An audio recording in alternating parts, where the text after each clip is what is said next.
My name is Jonathan Margel. I wear two hats. I'm the co-founder of Building Stack, as well as the VP of Client Relations at Rentsync. Fun fact, my title was nearly Chief Schmoozing Officer. We're actually very, very close to putting that on, on my employment agreement. I've always wanted to do a presentation like this. It's been about 15 years since my partner Pablo and I started the platform. And obviously we've been building a wealth of information and data, lots of usage, and really I've curated something for you all today. And I've done this for the first time. So the goal is to dive very deep into the platform, really understand some of the most interesting trends that I could pull out. And here we go. Before I begin, I just want to make sure that everyone was 100% familiar with Building Stack and what we're all about. As I just mentioned, the platform was created about 15 years ago out of Montreal. I guess that's a good thing because Quebec's quite challenging, quite difficult, lots of laws. A lot of things kind of happen there first. So we got all the hard things out of the way. The rest of the country is a lot more simple. Also, no one touched the laser today, so I'm 100% doing that. I would start the life cycle where Rentsync ends or there's a drop off. So there's a tenant and they find a unit that they're interested in. They submit a form. They would like to see the unit. Basically, all that information is going to go directly into our CRM, and you're going to be able to do a lot of different things there. Set up applications and then send those out for someone to apply, run credit checks, pre-fill leases, sign them digitally. That would kind of be what we call the leasing life cycle. Once the lease is executed and you have a new tenant, Mazel Tov, you're able to do a lot more on our platform as well in a different module. So you'd be able to manage the lease, who paid, who didn't pay, renewals, set up online rent payments, field work orders, send notices to the building, book amenities, reservations, and much, much else.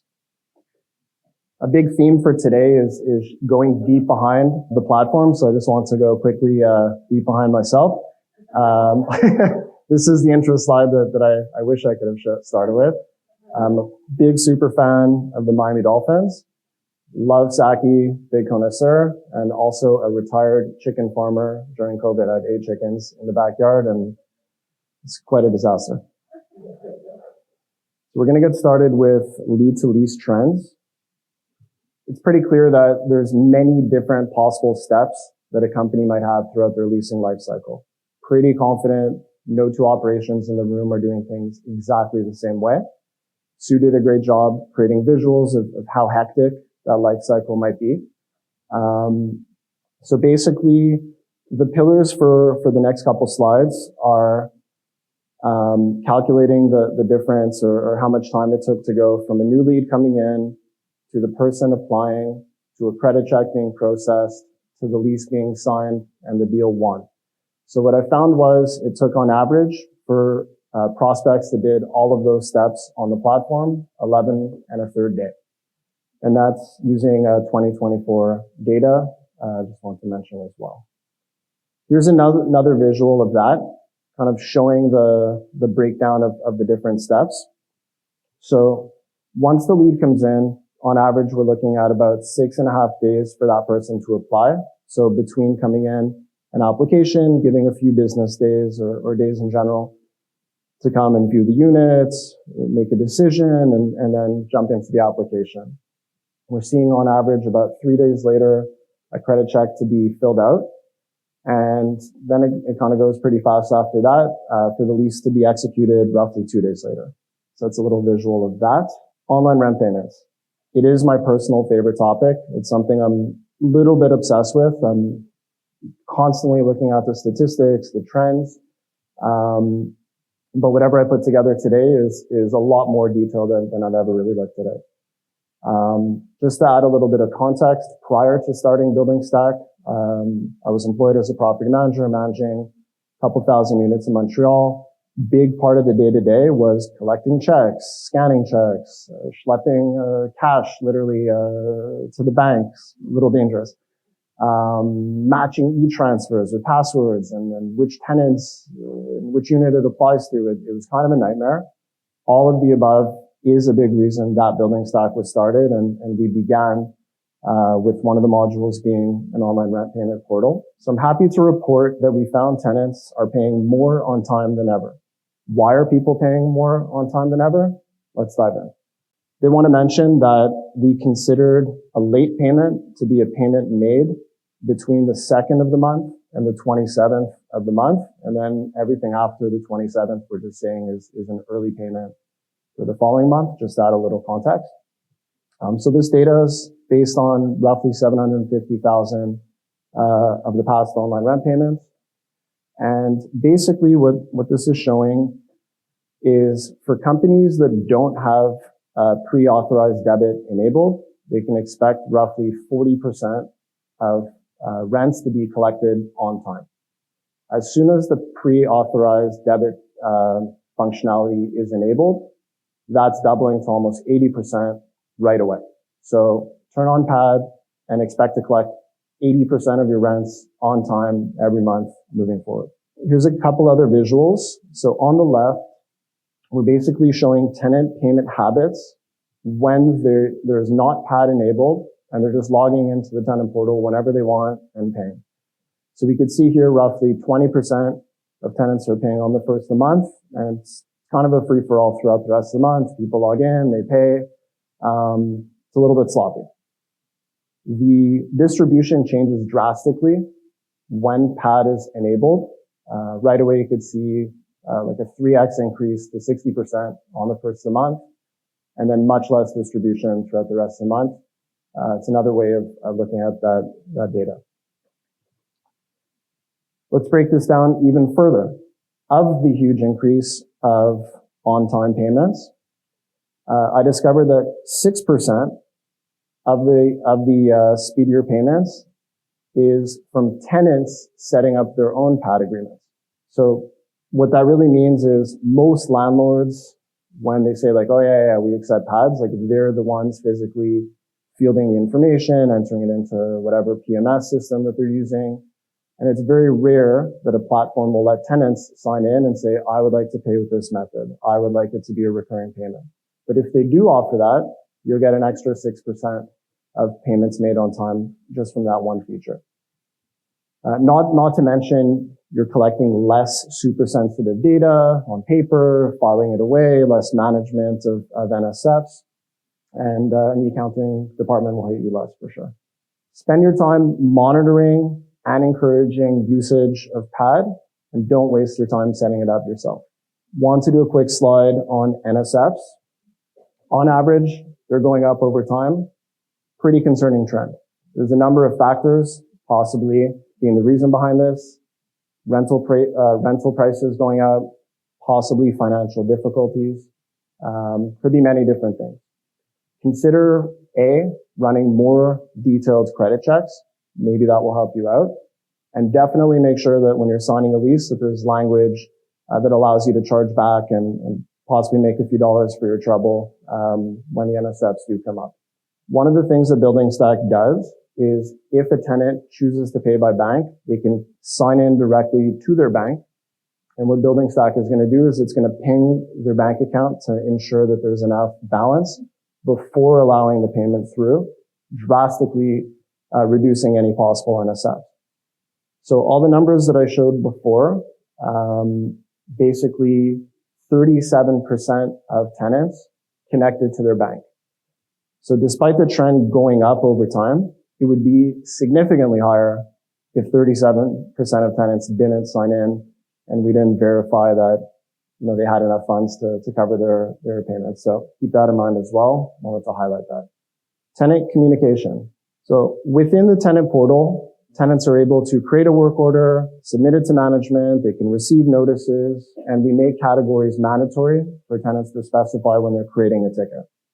Tickets will be automatically dispatched to the best employee based on category. Are you surprised about any of these top 10 categories? They're based on roughly 1 million tickets. So it's quite a lot of volume throughout the country. Let me know if any of them are jumping out or a big surprise. Also, with this ability, you can be very, very granular when you're looking at your work orders and deciding, there's a big volume of plumbing. Let's send these tickets directly to the plumber, etc. So that's something you can kind of do with the information. As you use Building Stack, you're going to be collecting a lot of very unique data to our platform. How long it takes to read a ticket, to respond to a ticket, and to resolve a ticket. Do you think your team could do better than these stats? It's nationally based on also the last million work orders. At the end of a work order being resolved, you have the option to ask tenants for their feedback, if they're happy, if they're not satisfied. These are the averages as well from the same sample size. And 3.9 out of 5, that's fantastic. I mean, that's definitely going to lead to retention and to not having to go through the entire leasing life cycle again. To wrap things up, I was personally very curious what time tenants are actually using the platform and creating work orders. There's definitely a ramp up over here, 7 a.m.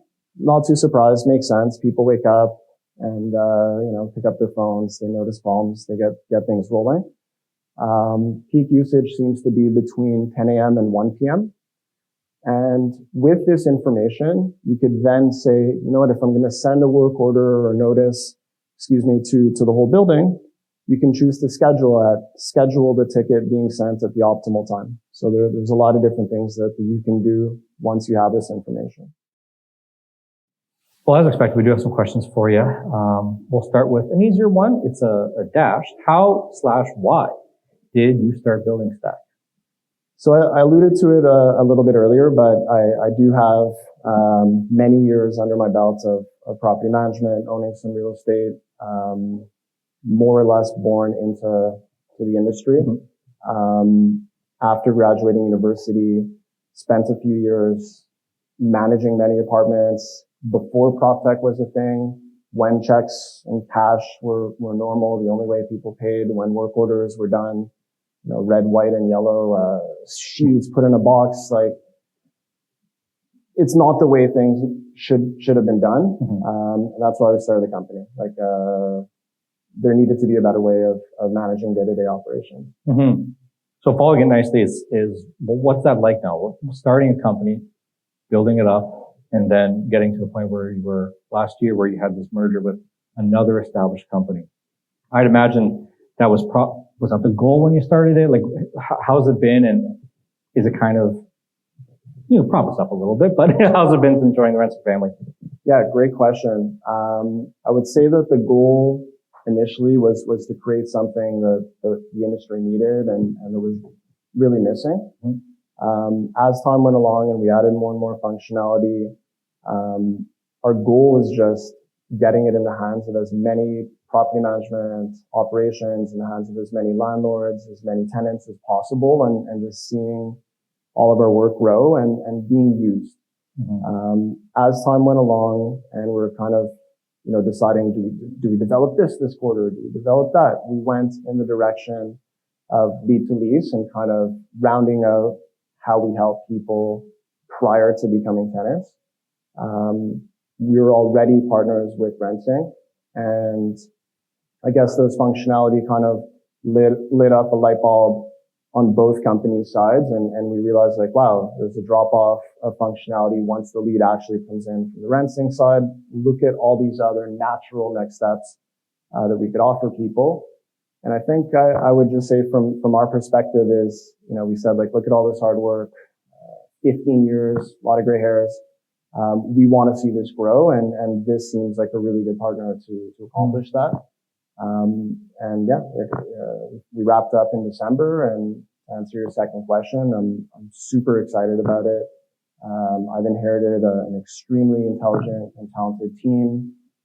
We now have the bandwidth to do events like this and to schmooze and meet new people and to grow the platform and to build more functionality faster. So it's the best possible decision. Right on. Yeah, it's a great culture fit too. Everyone just seems to meld well together for karaoke nights.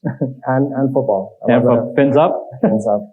One last question we have some time for, but this could be 6 months from now, 2 years from now. What are the plans for Building Stack? Give us a little look behind the curtain of what we maybe can see for the future? Sue spoke about a big part of it.